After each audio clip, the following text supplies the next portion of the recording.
여러분, 사실 우리 모두는요, 온전한 것을 굉장히 좋아합니다. 예를 들어서 우리 아이들에게요, 사탕 하나를 주는데 어떤 사탕을 주냐면, 하나는 온전한 사탕과 또 다른 하나는 절반으로 쪼개진 이 반쪽짜리 사탕을 딱 주면서 둘 중에 하나를 선택해라 이렇게 말을 하면 우리 아이들은 거의 다 어떤 걸 선택할까요? 온전한 사탕을 선택할 거예요. 왜냐하면 이것은 우리 안에 온전한 것을 좋아하는 본능이 있기 때문입니다. 하지만 여러분, 그렇다고 해서 반쪽짜리가 항상 나쁜 것만은 아닙니다. 여러분, 의사들이 날마다 우리에게 권장할 때 어떻게 권장하냐면 하루에 사과 몇 쪽을 먹으라고 말합니까? 반쪽이라도 먹으십시오. 이렇게 이야기를 합니다. 그리고 우리가 옛날처럼 대가족이 아니고 지금은 소가족이고요. 그리고 1인, 2인 가족이 있다가 보니까 여러분, 수박을 사서 먹어도요, 이전처럼 온 놈을 사가지고 먹으면 다 먹을 수가 없고 남겨야 돼요. 그런데 마트에 가보면 온 놈짜리를 팔기도 하지만 여기에 나오는 것처럼 절반을 쪼개가지고 반 틈만 파는 수박을 볼 수가 있습니다. 하지만 때때로요, 여러분, 쓸모없는 반쪽이요 있을 수 있다는 겁니다. 예를 들어 볼까요? 우리 집에 테레비가 고장 나가지고 테레비를 사러 하이마트에 갔습니다. 가서 보니까요, 저쪽 한쪽 구석에 특별 이벤트 할인 코너가 있는 거예요.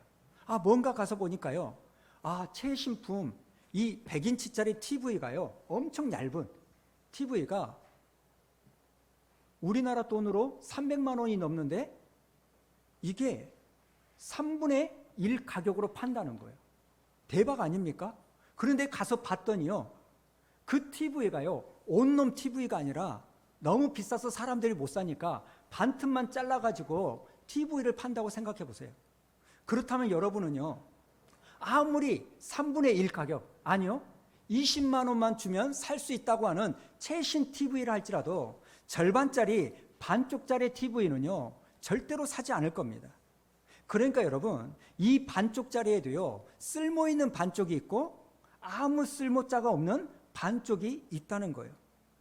저는 이것을 생각하면서 우리의 신앙생활도 마찬가지 아닐까 이런 생각을 해봅니다.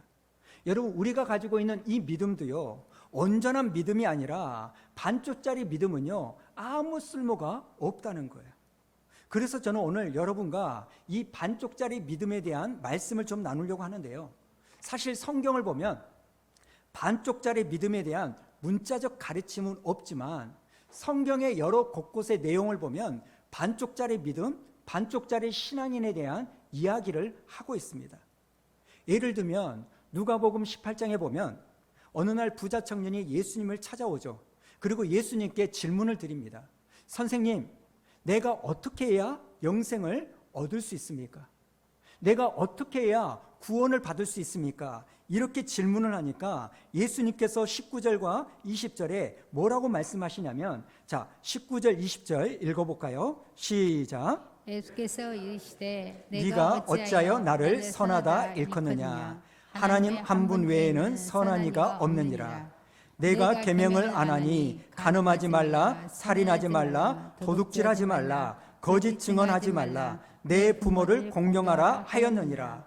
이렇게 말씀하시니까요, 이 부자 청년이 뭐라고 이야기하냐면 자기는 어렸을 때부터 이것을 잘 지키고 있다 이렇게 말하는 거예요.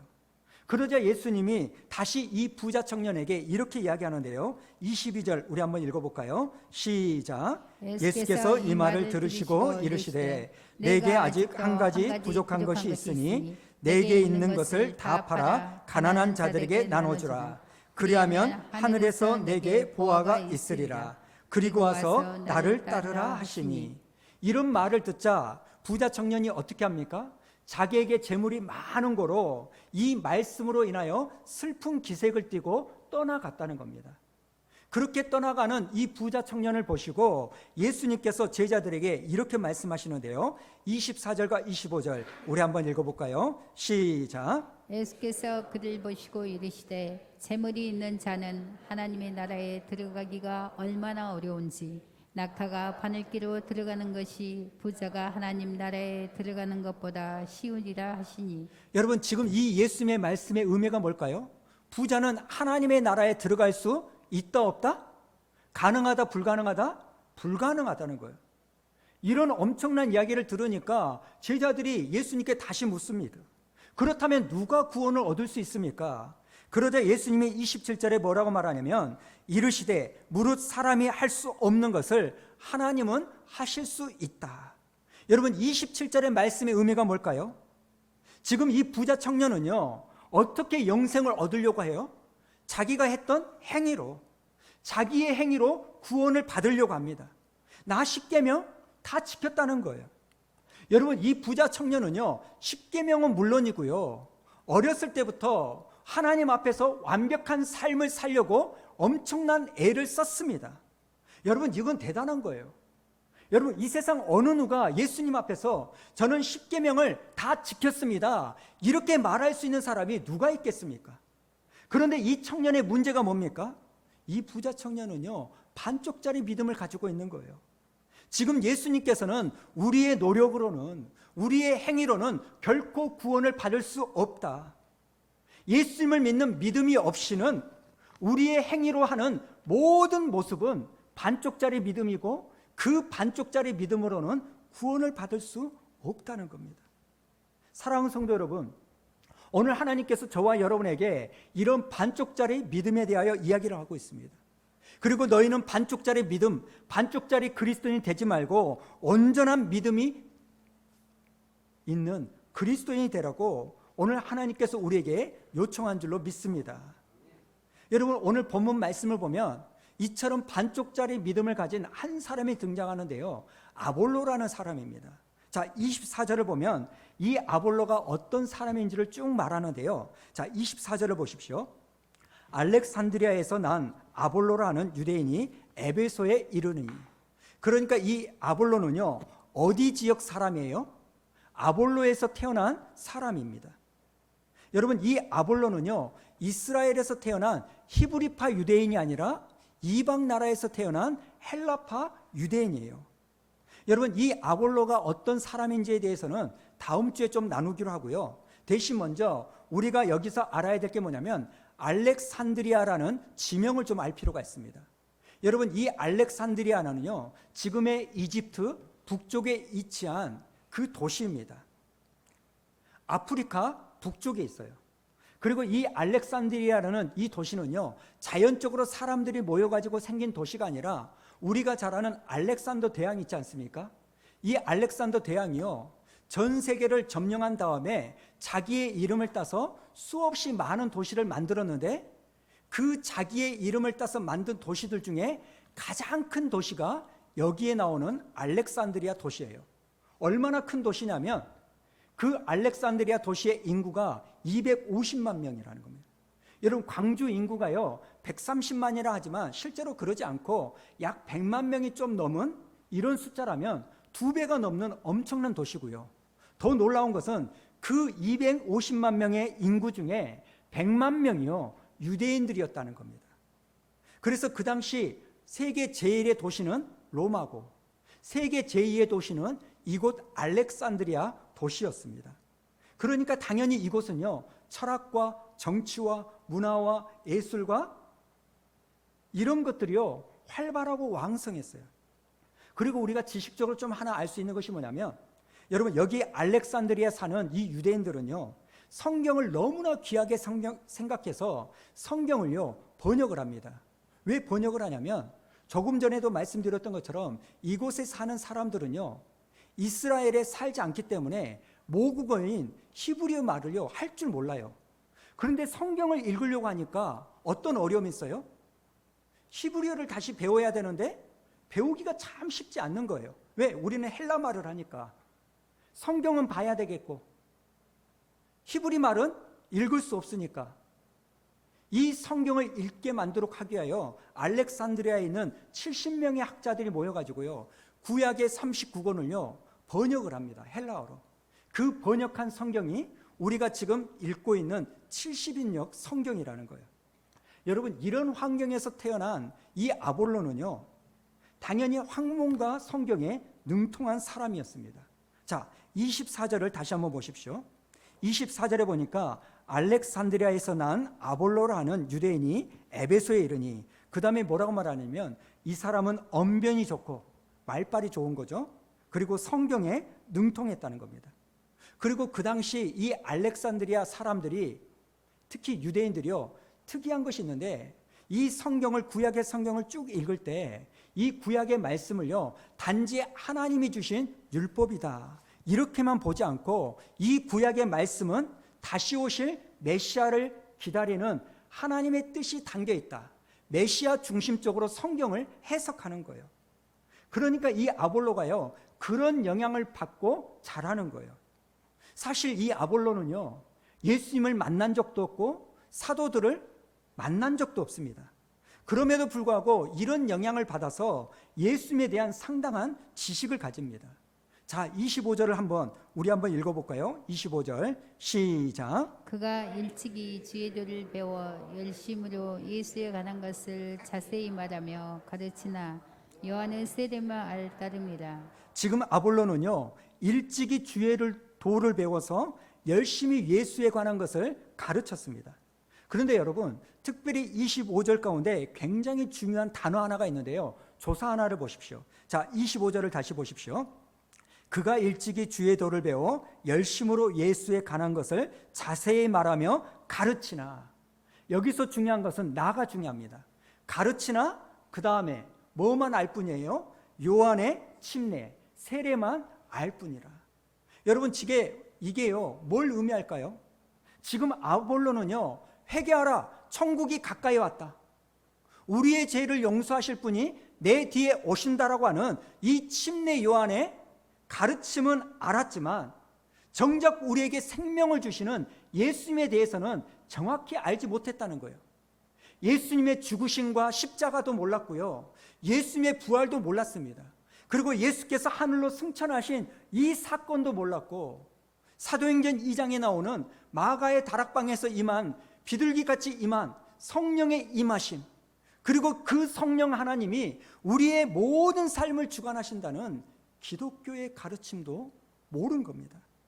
그저 아볼로는요, 예수에 관한 몇몇 정보만을 알고 남들에게 가르친 거예요.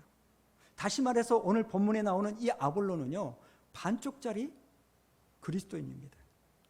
사랑하는 성도 여러분, 불행하게도 오늘날 이 아볼로와 같은 사람들이 교회 안에 얼마나 많은지 모릅니다. 성경도 알고요, 복음도 알아요. 알기는 아는데 어떻게 아느냐? 반쪽만 아는 거예요. 그렇기 때문에 여러분, 우리도 오늘 본문에 나오는 이 반쪽짜리 믿음을 가진 아볼로와 같은 이 모습이 되지 않기 위해서는 어떻게 해야 될까요? 온전한 믿음을 갖기 위해서 우리가 어떻게 해야 될까요? 여러 가지 이야기할 수 있지만 저는 오늘 본문을 가지고요, 두 가지만 여러분과 나누기로 원합니다. 여러분, 어떤 믿음이 온전한 믿음인지 아십니까? 첫 번째로 예수님을 어떻게 믿느냐, 내가 예수님을 어떤 분으로 따르고 있느냐, 여기에 달려 있다는 겁니다. 여러분, 이게 무슨 말이냐면요, 우리 예수님은 여러분의 죄를 위하여 죽으시고 부활하신, 우리를 죄에서 구원하신 구원자, 구주이신 줄로 믿습니다. 그러나 여러분, 우리 예수님을요, 나를 구원해 주신 구원자, 이분으로만 끝맺음해서는 안 되고, 그분을 어떤 분으로 맞이해야 되냐면 나의 주님, 이분으로 맞이해야 되는 거예요. 우리가 흔히 교회에서 말하는 주여, 주님, 이 말은요, 헬라어로 퀴리오스라는 단어입니다. 그런데 이 퀴리오스라는 단어는요, 그 당시에 누구에게만 썼냐면 로마 황제에게만 썼어요. 그러니까 황제에게 퀴리오스, 주님이라고 말하는 것은 로마 황제가 나의 주인이라는 거예요. 그런데 내가 예수를 믿고 나니까 황제가 나의 주인이 아니라 예수님이 내 인생의 모든 만물의 주님이시구나, 이렇게 고백을 하는 겁니다. 그러니까 여러분, 신앙생활의 가장 중요한 출발은요, 내 삶과 이 세상의 주인은 누구라고요? 예수님임을 인정하고 믿는 거예요. 여러분, 이게 왜 중요한지 아십니까?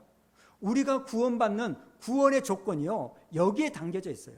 자, 로마서 10장 9절 우리 한번 읽어볼까요? 시작. 네가 만일 내 입으로 예수를 주로 시인하며 또 하나님께서 그를 죽은 자 가운데서 살리신 것을 내 마음에 믿으면 구원을 받으리라. 여러분, 여기에 나오는 구원의 조건은요, 예수님이 나의 죄를 위하여 죽으시고 부활하신 것만 믿어서는 안 되고, 어디까지 믿어야 돼요? 예수님을 뭐로 시인해야 된다고요? 내 인생의 주로, 주님으로. 그러니까 여러분, 예수님을 구원자와 주님으로 믿는 이 두 가지 고백이 있어야 우리가 천국 갈 수 있고 하나님의 자녀가 되는 거예요. 이런 점에서 오늘 여러분에게 진지하게 좀 질문을 드리겠습니다.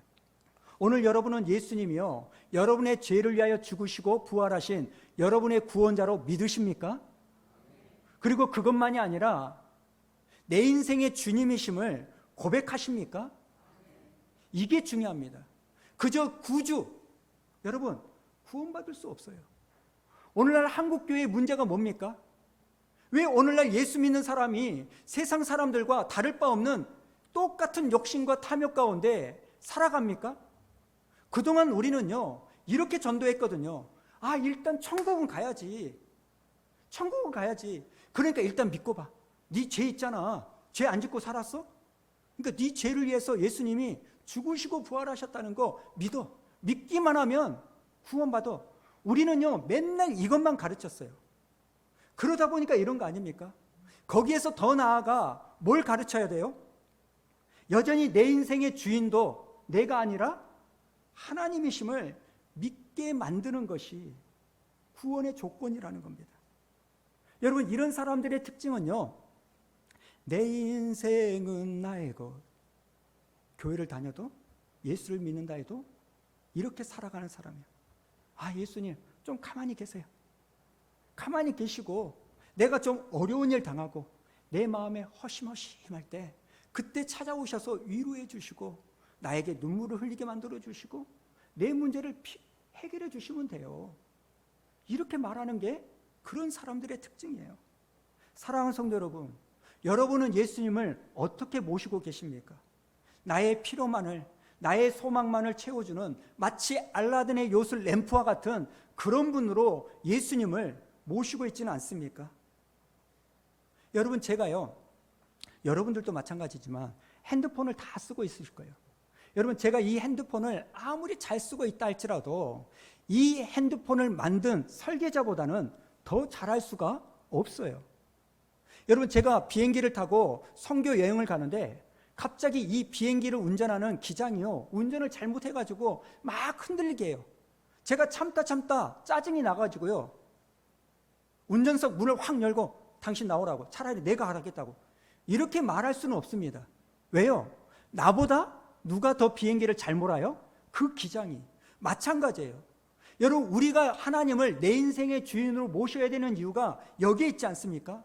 하나님이 나를 창조하셨기 때문에 나보다 나를 더 잘하는 분이 누구예요? 하나님이시라는 거예요. 그래서 우리가 하나님을 내 인생의 주인으로 모셔야 되는 겁니다. 여러분, 예수님을 나의 구주와 주님으로 영접하지 않고 그저 예수님을 내 죄를 용서해 주신 구원자로 영접하고 산다면 여러분, 우리는요, 아볼로와 같은 반쪽짜리 믿음입니다. 아, 물론 말은 하죠. 아, 그래, 예수님이 내 인생의 주님이셔. 그렇게 말은 하지만 지난 한 주간의 삶을 돌아보십시오. 예수님께 여러분의 운전대를 맡기셨나요? 예수님께 여러분의 그 주도권을 내어주셨나요? 여러분, 우리가 매일 하루 한 편 성경을 쓰자, 생명의 삶을 하자, 성경을 읽자, 기도하자 이렇게 말하는 이유가 뭘까요? 예, 복 받기 위해서입니다. 그런데 어떤 복을 받으려고 할까요? 나를 인도해 주시고 내 삶을 주관하시는 하나님의 은혜를 받는 복을 받기 위하여 그러한 모습을 갖는 줄로 믿습니다. 저는 오늘 예배드리는 저와 여러분 모두가 다가 예수님을 구주로만 믿고 끝내는 것이 아니라 여러분의 삶의 운전대를 믿음의 용기를 가지고 예수님께 맡길 수 있는 여러분이 되기를 축복합니다. 그런가 하면 두 번째로, 온전한 믿음은 어떤 믿음이냐? 지식과 체험에 균형 잡힌 믿음을 가진 사람이 온전한 믿음이라는 거예요. 여러분, 믿음에도요, 두 가지 종류의 믿음이 있는데 배워서 생기는 지식적인 믿음이 있고요, 내가 체험해서 생기는 체험적 믿음이 있다는 걸 아십니까? 이게 무슨 말이냐면요, 자, 25절을 다시 한번 보십시오. 그가 일찍, 여기에 나오는 그는 아볼로죠. 아볼로가 일찍 주의 도를 배워 열심으로 예수에 관한 것을 자세히 말하며, 지금 아볼로는요, 예수님에 관한 것을 알았는데 이것을 어떻게 알았다는 겁니까? 주의 도를 어째서요? 배워서. 그러니까 아볼로는요, 배워서 예수님을 알고 배워서 예수님을 믿은 거예요. 그러니까 이 아볼로의 믿음은요, 어떤 믿음이냐면 학습된 믿음이라는 거예요. 여러분의 이해를 돕기 위해서요, 좀 좋은 예는 아니지만 예를 하나 들어볼게요. 여러분, 우리나라에 무당이요, 어마어마하게 많이 있습니다. 근데 여러분, 이 무당에도요, 크게 보면 두 종류의 무당이 있다는 걸 아십니까? 하나는요, 어떤 무당이냐면 학습 무당이 있다는 거예요. 학습 무당. 여러분, 이 학습 무당은요, 말 그대로입니다. 다른 무당들이 하는 말과 행동을 그대로 배워가지고 똑같이 구술하고 점을 치는 무당이에요. 사실 제가 예전에 TV를 보니까요, 지금 대학교 학과에도요, 이것과 비슷한 학과가 있다고 제가 들었거든요. 관상을 보거나 토종 비결을 보거나 무슨 점을 치는 이 학과도 생겼다고 들었어요. 여러분, 이런 사람을 어떤 무당이라고 하냐면 학습 무당이라는 거예요. 우리나라에 있는 19의 무당은요, 전부 다 이 학습 무당입니다. 그런데 또 다른 무당 하나가 있는데요, 그 무당이 뭐냐면 강신 무당이라는 거예요. 여러분, 이 강신 무당은요, 말 그대로 신내림을 받은 무당이에요. 귀신이 내린 거예요.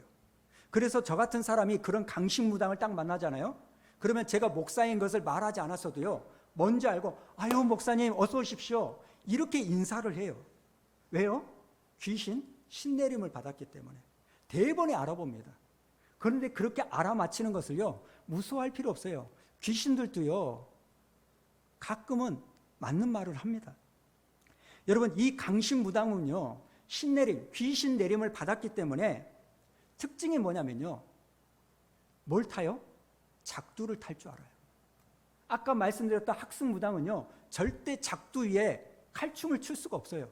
그러나 신내림을 받은 무당은요, 작두에서요, 춤을 추면서 구술합니다. 그러니까 이 학습무당과 강신무당의 차이는 뭐예요? 신내림을 받았냐 못 받았냐는 거예요. 이 학습무당은요, 똑같이 구술하고 똑같이 점을 칩니다. 똑같이 말을 합니다. 그러나 근본적인 차이는 뭐냐면 귀신 내림을 받았느냐 못 받았느냐, 이 차이라는 거예요. 여러분, 이런 생각을 해보셨나요? 교회를 다니는 사람들 중에도요, 학습된 교인이 있고 강신 교인이 있다는 거예요. 여러분, 여기서 말하는 강신 교인은요, 귀신 내림을 받은 게 아니라 하나님의 영인 성령을 받은 사람을 말합니다. 여러분, 잘 생각해 보세요. 학습 교회는요, 다른 사람들과 똑같이 행동을 합니다. 예배를 드리고 기도를 하고 봉사를 합니다. 겉으로 보기에는요, 강신 교인과 다를 바가 없어요. 어떻게 이게 가능합니까? 배워서요. 어렸을 때부터 모태신앙 속에서 보고 배운 거예요. 교회를 다니다 보니까 1년, 2년, 5년 지나니까요, 아, 교회 생활은 이렇구나, 이걸 배우고 예배를 드리는 거예요. 그런 사람들의 특징은요, 내가 교회 생활에 익숙해진 것을 내 믿음이 잘하고 있구나 착각하는 겁니다. 여러분, 이 학습교인의 문제가 뭘까요? 하나님을 만난 체험이 없는 거 아닙니까? 여러분, 이런 사람들의 특징은요, 자기 마음에 들면 말씀을 듣고 내가 생각하는 것과 다르면 내 길을 닫아버려요.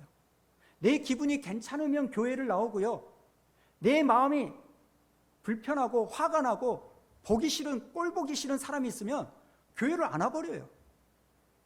아, 물론 여러분, 우리는 하나님에 대해서 배워야 됩니다. 호세아 선지자도요, 여호와를 알자, 힘써 여호와를 알자. 우리가 하나님에 대해서 배워야 되지만 문제는 거기서만 끝내면 안 된다는 거예요. 여러분, 우리가 하나님에 대해서 배워야 되지만 그것 못지않게 살아계신 하나님을요, 우리가 체험해야 되는 거 아닙니까?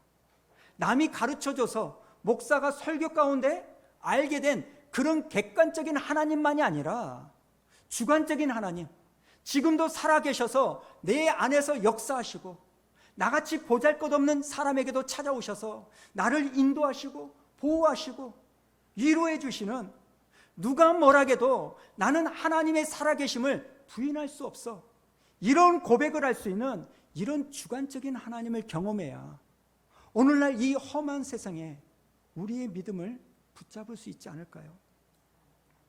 오늘 이 자리에 계신 여러분은 어떤 분입니까? 오늘 말씀을 들으시면서 곰곰이 우리 자신을 돌아봤으면 좋겠습니다. 혹시 나는, 내 신앙은 이 아볼로와 같이 학습된 신앙, 반쪽짜리 믿음, 반쪽짜리 그리스도인은 아닌가? 예수님을 그저 내 영혼의 구주와 구원자로만 믿고 내 인생의 주님으로 모시고 있지는 않는가? 나는 살아계신 하나님을 경험했나? 정말 저 목사가, 저 장로가, 저 권사가 말하는 저 하나님이 정말 있다고 부인할 수 없는 흔적을 가지고 있는가? 사실 저는요, 부모로서 우리 자녀들에 대한 믿음을 심각하게 고민합니다. 그래서 그거에 대한 기도도 합니다. 여러분, 우리 자녀들의 문제가 뭡니까? 내가 만난 하나님을 이놈들이 만났는지 안 만났는지 잘 모르겠어요. 물론 막 불받고 뜨겁고 눈물 나고 방언하고 막 이것만이 하나님을 체험하는 게 아니거든요. 여러분, 하나님을 체험하는 것은요, 환상을 보고 애언을 하고 방언을 하고 이것이 하나님을 체험하는 모습 중에 하나일 뿐이지, 하나님을 체험하는 것은요, 순간순간 하나님을 의식하고 내가 하나님께 기도했더니 그 기도에 대한 하나님의 응답이 이루어지고 내 삶이 내 온대로 이루어지지 않더라도 하나님을 의지하여 만족하며 살아가는 것, 이것이 하나님을 체험하는 삶인 줄로 믿습니다. 그런데 우리 자녀들을 보면 이게 잘 안 보여요. 그 이유 중에 하나가요, 저 때문이에요. 저 때문. 이놈의 아이들이 뭔가 부족하면 좀 하나님 앞에 기도해가지고, 하나님, 내가 이런 걱정이 있는데 이 걱정 문제가 해결되게 해주세요. 내가 이거 하고 싶은데 이게 되게 해주세요.